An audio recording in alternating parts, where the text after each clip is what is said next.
Bend over the bed.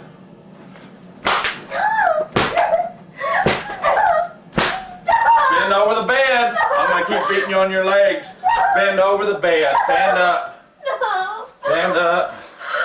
Bend over the bed.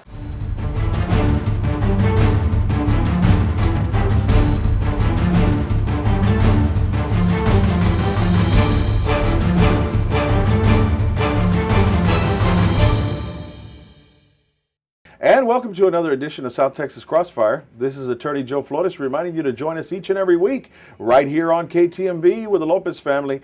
Today we have a special episode involving a story that has hit the national as well as worldwide news, and that is about Hillary Adams and her father, Judge Willaim Adams from Aransas County Court at Law judge, under fire for spanking Hillary, and we note that we've gotten a response from his attorney on behalf of Judge Willaim Adams, and he's under quite a bit of fire and scrutiny, and so is the DA down there in Aransas County. So I thought, what better guest to bring on than our resident family law guru, Dee Ann Torres. Hi, welcome, Dee Ann. How are you? Hi, Joe. Good to see you again. Well, I'm glad you came on. You know, this is a really hot topic. We've got Judge Willaim Adams under fire. He's been on the bench approximately 7 years, about the same time as when they launched held onto that tape.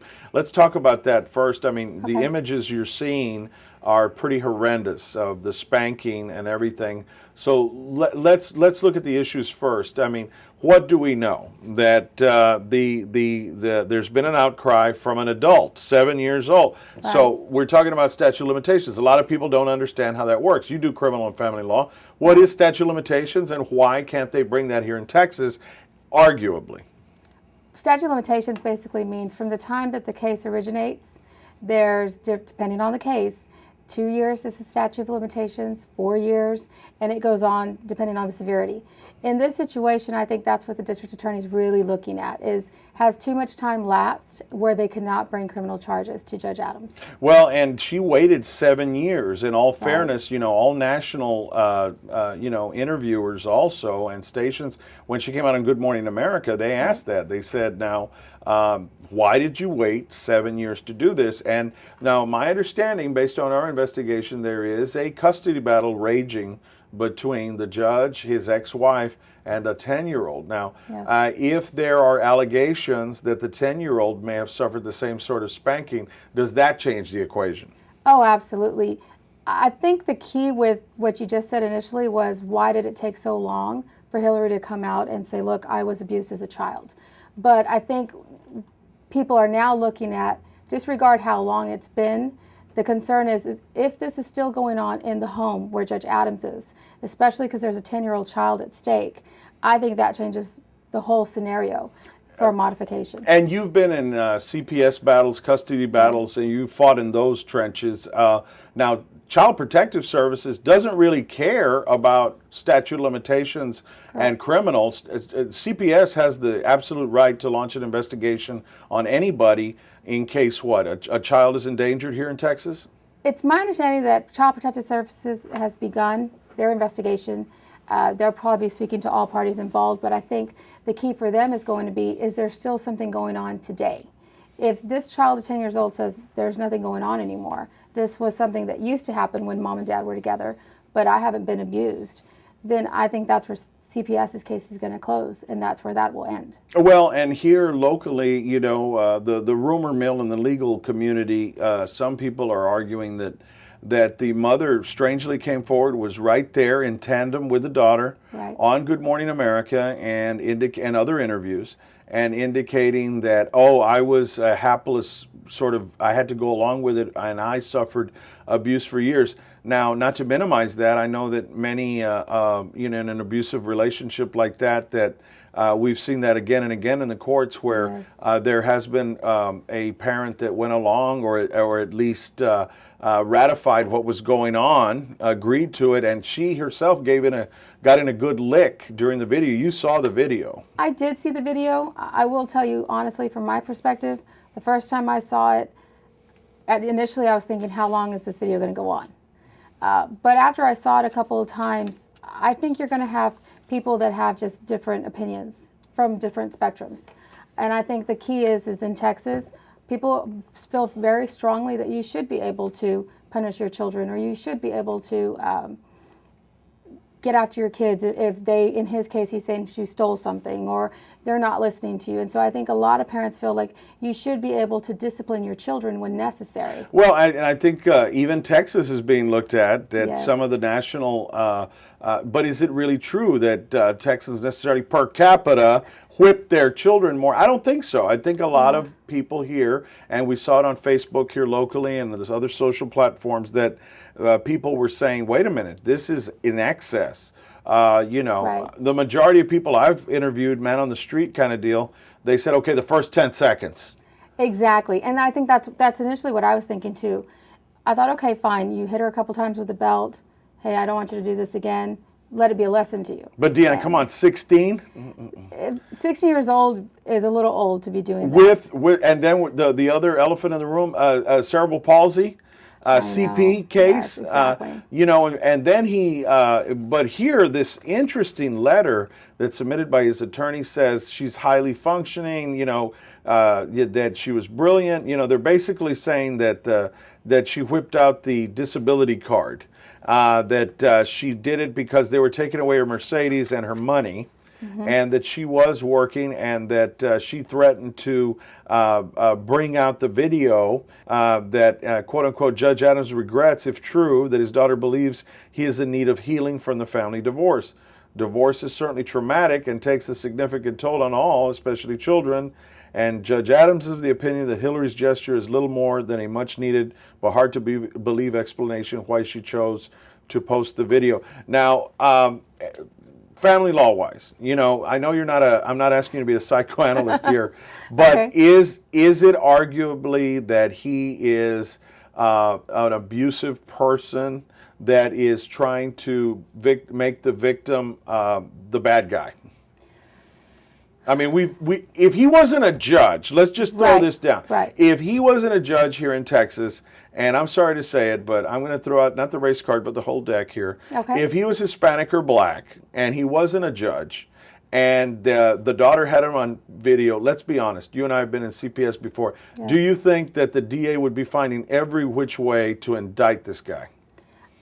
Honestly, I think that they're doing that anyway. I think with so much heat coming from all different areas of the nation right now, from so many different news agencies. I mean, I could name you a handful that I saw the first night that this hit.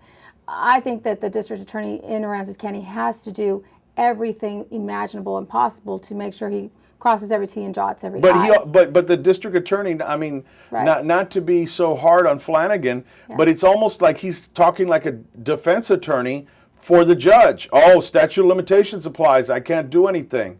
Right. I mean, it's almost like, well, isn't that a defense attorney's job to argue that? In other words, he hooks him, he books him, and he's getting arraigned just like everybody else, brought in front of chains in front of the judge to make bond. That's not happening here. No, and I think, and Texas is hard on crime. All of a sudden, we're giving full measure to this judge. Right. And I'm sorry to say it, if this was, as I said, a non-judge, okay, poor white, Hispanic, or black, I don't know if the district attorney would be arguing against himself. Don't indict, don't do it, statute of limitations. Come on, Dee Ann. I mean, come on, let's be honest here. honestly, I think that what they should have done initially from the get-go, which it looks like that's what they're doing now, is recuse yourself in your office. You've obviously worked with him before. They, I'm sure, have not only a professional level but a friendship level. Don't put yourself in that situation, and don't jeopardize your office and its integrity. Exactly. Why isn't the Attorney General? Well, it's my understanding that the Texas Rangers have come in. Okay. So definitely let someone else come in and investigate this case. But on that note that Joe, that you were talking about in regards to the family law issue, I think the big key that you're reading from these 3 pages here is that he says he did it, but he feels like he's justified in doing it. Now you've got mom saying that she was abused also in the relationship. I would assume 2 out of 3, that probably means that 10-year-old at some point was also abused. Well, and I just can't believe, okay, let's put the spanking aside and the blows that were given, the Okay. 17 blows.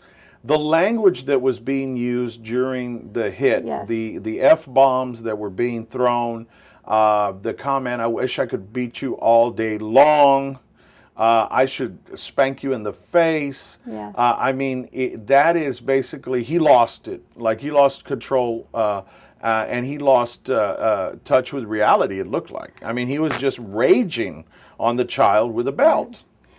And I think it's definitely clear from the video. But I think a lot of people that have worked in that court would have never assumed that Judge Adams could be capable of doing this. But then it's like they always say, no one knows how you are behind closed doors. Well, I So, mean, you know. we're definitely in shock. Well, and that's why I'm being very guarded, too, Yes. because, you know, I talked to a judge this morning, and the judge tells me, he says, look, half of these people that want to hang Judge Adams, if they put a camera in their home and how strict they are, Right. they'd be in chains, you know, and Right. that's what he said. He said, because we have this video, we've blown this out of proportion. How many kids do get spanked? Not just in Texas, but in Illinois, Right. in Ohio, in Pennsylvania, in California.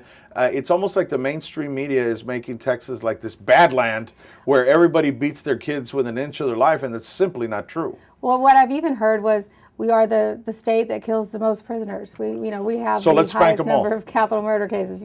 Yeah. So it's. I'm sure some of those guys would take a spanking instead of the death penalty. Well, I think it's one of those things that you got to figure is put aside all the emotions. Put aside if it was because it was taking her car away, he didn't want to put her through school anymore, whatever it may be, and look at it clear cut. Was this over excessive physical abuse? And what do you say? And you would say yes, it was. That's Well- why I'm saying 1 or 2, I understand. Over 10, 15 times, especially with a child that age, and she's not fighting back at all. I mean, she is allowing him to hit her. She never put her hand up. She's begging and pleading for him to stop. And I think that's the key there. I mean, it'd be different if you said, well, she's a 16-year-old kid, but she was hitting him just the same. Then you'd have a different scenario. But in this situation, this child's lying on the bed. Well, and we're going to take a break, and when we come back, I hope you don't mind, we're going to be joining us a Texas judge, former Texas Judge Terry Shamsie, discussing family law, discussing the pickle that Judge William Adams is in, Yes. and also, was it excessive, wasn't it, what's CPS's role, when we come back. Hi, this is attorney and board-certified nurse practitioner Joe Flores on behalf of Vasquez Flores Home Health. Nursing homes have their place, but having care in your own home is very important. Call today for more information. Backed by over 20 years of experience, registered nurse Priscilla Vasquez can answer your questions about home care. Call 881-9922. That's 881-9922 today.